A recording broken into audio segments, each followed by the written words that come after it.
The 8th week began not with silence, but with music. At precisely midnight, long before the villagers were meant to kneel and surrender themselves to the ritual of dying, a sound crept through Velburg like smoke. It was not a song meant for joy or worship. It was dissonant, like a lullaby strangled in its own throat. No instrument known to man could have made such a noise, and yet it poured from the well in the center of the village, rising like breath from some unseen mouth beneath the earth. The villagers stood around the well, eyes shut, swaying as if held in the arms of something older than time. Their mouths moved without sound, lips echoing a prayer they were too afraid to voice. The bell did not toll that night. No one lay down. And the dead, for the first time in memory, refused to die. Ludwig Halver sat by his window, his pen trembling above parchment.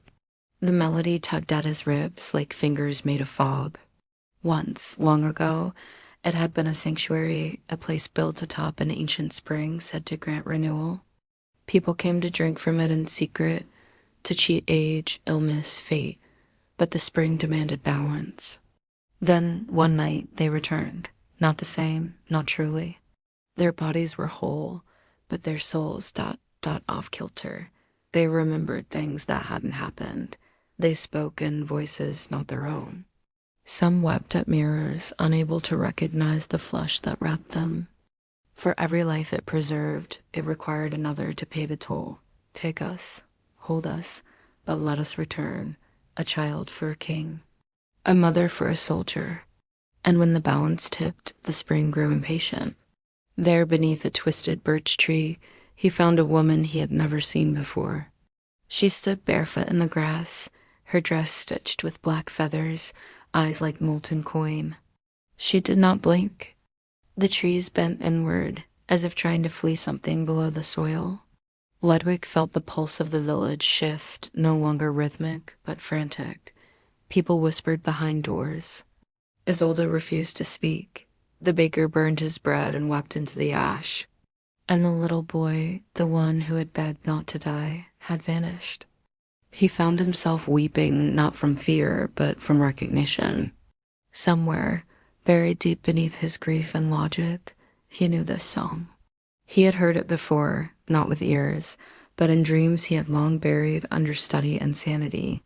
He ventured outside, barefoot upon the cold stones of the village square. At dawn, the sun failed to rise. Instead, a red haze clung to the sky like old blood smeared across glass. The birds were gone. She laughed, and the grass withered around her feet. He remembered Isolde cradling his face and calling him by another name, Emmerich. Ludwig found him 3 days later, curled beside the altar in the church, eyes open, mouth filled with dirt, hands clawing at his own shadow. You've heard it because you, too, have died? More times than you know. It was then that the villagers gathered in the chapel, not to mourn, but to confess. One by one, they revealed to Ludwig a truth not written in any book. Velburg had not always been cursed. Would you?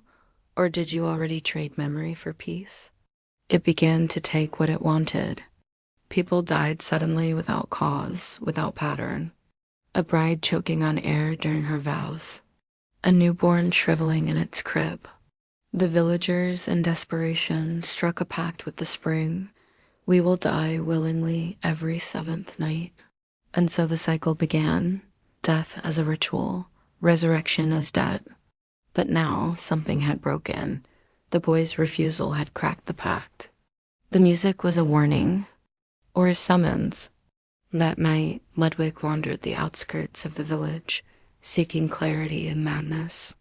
You are not meant to be here, she said, voice echoing in a tongue that skipped across time like a stone across still water. I came for silence, Ludwig replied. She smiled, but her teeth were too many. You came for absolution, but this place offers none. You cannot mend what was never meant to live. He asked her what the music was. It is the song of memory unraveling. He staggered back, shaking his head. I would remember. She stepped forward, placing one finger on his chest. And in that moment, Something inside Ludwig cracked like a mirror held too long beneath boiling water. He remembered. He remembered kneeling in the square. He remembered whispering into the soil. He had died here. He had risen, and then he had forgotten. The village had not just marked him. It had claimed him.